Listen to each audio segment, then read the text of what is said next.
ചൈനയുടെ സമകാലിക ചരിത്രം പഠിച്ചാൽ ആയുധം ഉപയോഗിച്ചുകൊണ്ട് ശത്രുക്കളെ കീഴടക്കുന്ന ഒരു യുദ്ധമാർഗം ചൈനയ്ക്ക് ഇല്ല എന്ന് തന്നെ പറയാം.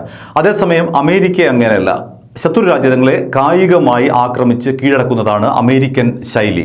അഫ്ഗാനിസ്ഥാനിലൊക്കെ നമ്മൾ കണ്ടതാണ്. കാർപ്പറ്റ് ബോംബുകളടക്കം ഇട്ടുകൊണ്ട് ആ രാജ്യത്തെ മുഴുവൻ തകർക്കുന്ന ശൈലി നമ്മൾ അമേരിക്കയുടേത് കണ്ടതാണ്.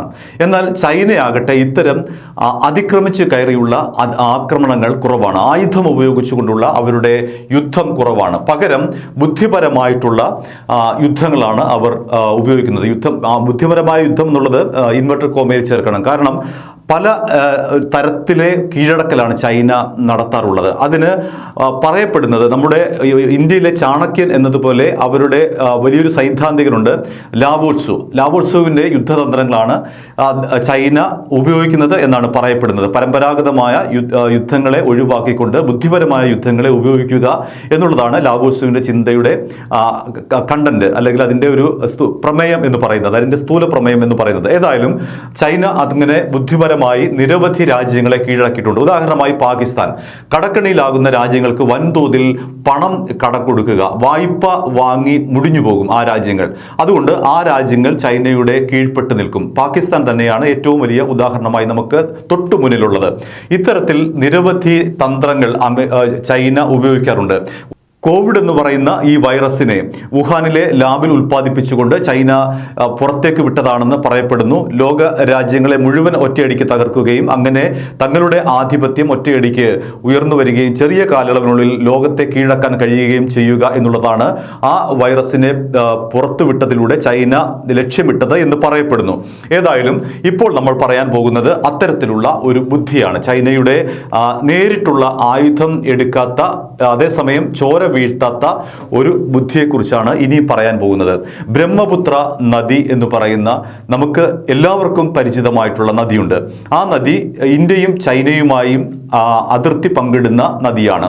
ഈ നദിയിൽ ചൈന 3 പ്രധാനപ്പെട്ട അണക്കെട്ടുകൾ നിർമ്മിച്ചുകൊണ്ട് ബ്രഹ്മപുത്രയെ പരിപൂർണമായി തങ്ങളുടെ വരുതിയിൽ നിർത്തിയിരിക്കുകയാണ്. ഇന്ത്യക്ക് വേണ്ട ആകെ ജലത്തിൻ്റെ 30% തരുന്ന നദിയാണ് ബ്രഹ്മപുത്ര. അതുകൊണ്ട് ഈ ചൈനയുടെ ഇത്തരമൊരു നടപടി ഇന്ത്യക്ക് വലിയ തോതിൽ ദോഷം ചെയ്യും.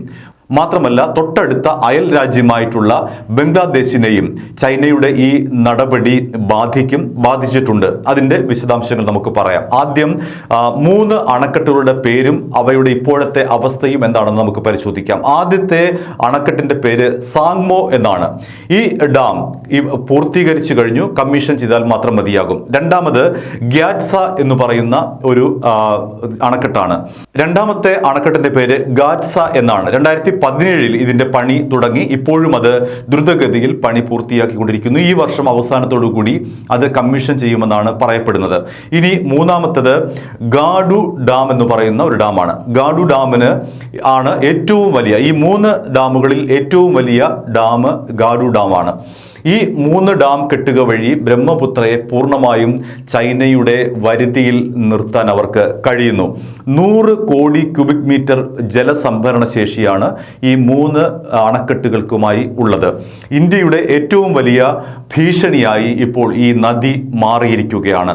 മാത്രമല്ല, ബംഗ്ലാദേശിനും ഈ നദി ഭീഷണിയാണ്. കാരണം കഴിഞ്ഞ തവണ ഒരു പ്രളയമുണ്ടായപ്പോൾ, ഒരു വലിയ കനത്ത മഴ പെയ്തപ്പോൾ ബംഗ്ലാദേശിൽ വലിയ തോതിൽ വെള്ളപ്പൊക്കമുണ്ടാവുകയും ആ രാജ്യത്തിൻ്റെ 4/1 ഭാഗം വെള്ളത്തിന് അടിയിലാവുകയും 10 ലക്ഷം പേർ ഭവനരഹിതരാവുകയും നിരവധി പേർ, ആയിരക്കണക്കിന് പേർ മരിക്കുകയും ചെയ്തു. അതുപോലെ ഇന്ത്യയിലേക്കും ഈ അണക്കെട്ടുകൾ ഭീഷണിയാകുന്നു. ഈ 3 അണക്കെട്ടുകളുടെയും പണി പൂർത്തിയായി കഴിയുന്നതോടുകൂടി ഇന്ത്യ വലിയൊരു ഭീഷണിയെ നേരിടുന്നു. നിലവിൽ അസമിലെ 22 ജില്ലകൾ ഈ ബ്രഹ്മപുത്ര നദിയിലെ ജലത്തെ ആശ്രയിച്ച് കഴിയുന്നവരാണ്. അവരെ സംബന്ധിച്ച് ഇത് പെട്ടെന്ന് തന്നെ എഫക്റ്റ് ചെയ്യുന്ന, അല്ലെങ്കിൽ പെട്ടെന്ന് തന്നെ ബാധിക്കുന്ന ഒരു പദ്ധതിയാണ്. അതേസമയം ഇന്ത്യയെ സംബന്ധിച്ച് എങ്ങനെയാണ് ഭീഷണിയാകുന്നത് എന്ന് ചോദിച്ചാൽ, ഒരു നിർണായക ഘട്ടത്തിൽ വേണമെങ്കിൽ ഈ 3 അണക്കെട്ടുകളും ചൈനയ്ക്ക് തുറന്നുവിടാം. അങ്ങനെ തുറന്നുവിട്ടാൽ കോടിക്കണക്കിന് ആൾക്കാരാണ് മരിക്കുന്നത് എന്നുള്ളതാണ് യാഥാർത്ഥ്യം. അതൊരു ആയുധം വെച്ചുള്ള യുദ്ധമല്ല, ചോര വീണുള്ള യുദ്ധമല്ല. വെറുതെ 4 ഷട്ടറുകൾ പൊക്കിയാൽ മാത്രം മതിയാകും ഇന്ത്യയിലേക്ക് ഈ വെള്ളം ഇരച്ചെത്താൻ. ആ രീതിയിലാണ് ഇത് പണിതിരിക്കുന്നത്. ഒരു ജലബോംബ് എന്ന് വേണമെങ്കിൽ വിശേഷിപ്പിക്കാം. 10 ലക്ഷം കൃഷിഭൂമി തരിച്ചു കിടക്കുകയാണ് ചൈനയുടെ ഭാഗത്ത്. ആ ഭാഗത്തേക്ക് ഇവിടെ നിന്നുള്ള വെള്ളം ചൈന കൊണ്ടുപോകാനുള്ള ഒരു ബൃഹത് പദ്ധതി ആവിഷ്കരിച്ചിരിക്കുന്നു.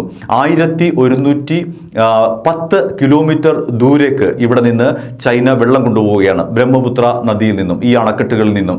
അങ്ങനെ ചൈനയുടെ തരിച്ചു കിടക്കുന്ന ഭൂമിയെ വലിയ തോതിൽ കൃഷിവൽക്കരിക്കാനും അതേസമയം ഇന്ത്യയിലെ തരിശു ഭൂമികളെ, അസാമിലെ പ്രദേശങ്ങളെ, 22 ജില്ലകളെ അടക്കം വരണ്ട് ഉണക്കിക്കളയാനും ഈ അണക്കെട്ടുകൾ മൂലം ചൈനയ്ക്ക് സാധിക്കുന്നു എന്നുള്ളതാണ് അതിൻ്റെ ഭീകരാവസ്ഥ.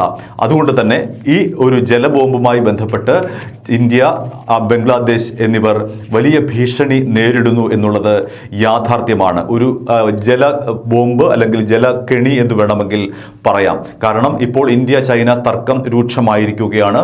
അതിൻ്റെ അടിസ്ഥാനത്തിലാണ് ചൈനയുടെ ഈ നിർമ്മാണം എന്നതുകൂടി ആലോചിക്കുമ്പോൾ എത്രമാത്രമാണ് അവരുടെ കൂർമ്മ ബുദ്ധി എന്ന് നമുക്ക് ആലോചിക്കേണ്ടിയിരിക്കുന്നു. ഇനി എന്താണ് ഇതിനൊരു പരിഹാരം എന്ന് നമുക്ക് പരിശോധിക്കാം. നിലവിൽ ഇന്ത്യയും ചൈനയും തമ്മിൽ ഈ അണക്കെട്ട് നിർമ്മിക്കുന്നതുമായി ബന്ധപ്പെട്ട ഒരു കരാറുണ്ട്. പക്ഷേ ആ കരാറിലെ ബഹുഭൂരിപക്ഷം വ്യവസ്ഥകളും ചൈനയ്ക്ക് അനുകൂലമായ ഒരു കരാറാണ്. ഇപ്പോൾ ഈ 3 അണക്കെട്ടുകളെയും ചൈന പൂർണ്ണമായും നിയന്ത്രിക്കുന്നത് വഴി ഇന്ത്യക്കുള്ള ഭീഷണി ഒഴിവാക്കാൻ ഇന്ത്യ ചെയ്യേണ്ടത് പഴയ കരാർ പുനഃപരിശോധിക്കുക എന്നുള്ളതാണ്. അതിൽ കൂടുതൽ ഇന്ത്യക്ക് അനുകൂലമായിട്ടുള്ള വ്യവസ്ഥകൾ ഉൾപ്പെടുത്തുക എന്നുള്ളതാണ്. അതുമാത്രമാണ് ഇതിനൊരു പ്രതിവിധി. ആ പ്രതിവിധി ചൈന അംഗീകരിക്കുമോ എന്നുള്ളതാണ് മറ്റൊരു കാര്യം. കാരണം ഈ അണക്കെട്ട് നിർമ്മിക്കുന്നതിന് മുൻപാണ് ഈ കരാർ ഉണ്ടാക്കിയത്, അതിനുശേഷമല്ല. അപ്പോൾ അണക്കെട്ട് നിർമ്മിച്ചതിന് ശേഷം വീണ്ടും പഴയ കരാർ ഒന്നുകൂടി ഞങ്ങൾക്ക് പുതുക്കാനുണ്ട് എന്ന് പറഞ്ഞുകൊണ്ട് ഇന്ത്യ ചൈനയെ സമീപിച്ചാൽ അവരത് അംഗീകരിക്കുമോ എന്നുള്ള കാര്യം വ്യക്തമല്ല. എങ്കിലും അങ്ങനെ ഒരു ശ്രമം നടത്താവുന്നതാണ്. ആ ശ്രമം മാത്രമാണ് നിലവിൽ ഇന്ത്യയുടെ മുന്നിലുള്ളത്. അതുകൊണ്ട് ഇന്ത്യയുടെ ജനങ്ങളിൽ 30% പേർ ആശ്രയിക്കുന്ന ഈ ബ്രഹ്മപുത്ര നദിയുടെ പൂർണ്ണ നിയന്ത്രണം ഇപ്പോൾ ചൈനയുടെ കയ്യിലാണ് എന്ന് പറയേണ്ടി വരും. ഇന്ത്യയുടെ കാർഷിക രംഗത്തെ മാത്രമല്ല, ഇന്ത്യയുടെ നിരവധി വടക്ക് കിഴക്കൻ സംസ്ഥാനങ്ങളിലെ ജനങ്ങളെ അവരെ ഒറ്റയടിക്കുകൊണ്ട് ഇല്ലാതാക്കാൻ ഈ ജലബോംബിന് കഴിയുമെന്നാണ് പറയുന്നത്. ഇതിലെ മറ്റൊരു കാര്യം കൂടി പറഞ്ഞ് അവസാനിപ്പിക്കാം. കാരണം ആ പ്രദേശത്ത് വെറും 150 കുടുംബങ്ങൾ മാത്രമാണ് താമസിക്കുന്നത്. ആ 150 കുടുംബങ്ങളെ ചൈനയ്ക്ക് വേണമെങ്കിൽ ഒറ്റ നിമിഷം കൊണ്ട് അവിടെ നിന്ന് ഒഴിപ്പിച്ചതിന് ശേഷം ഈ ഡാം ഇന്ത്യയിലേക്ക് തുറന്നുവിടാൻ കഴിയും. അതുകൊണ്ട് തന്നെ ഇന്ത്യ ഈ ഒരു അണക്കെട്ടിനെ വളരെ ആശങ്കയോടുകൂടിയാണ് കാണുന്നത്. തുറന്നു വിടണമെന്നില്ല, ഒരുപക്ഷെ വെള്ളക്കെട്ടുണ്ടായാൽ തന്നെ, കൂടുതൽ മഴ പെയ്താൽ പോലും ഇന്ത്യക്ക് ഈ ഡാം ബംഗ്ലാദേശിനെ പോലെ തന്നെ ഭീഷണിയാകും എന്നുള്ളതാണ് യാഥാർത്ഥ്യം.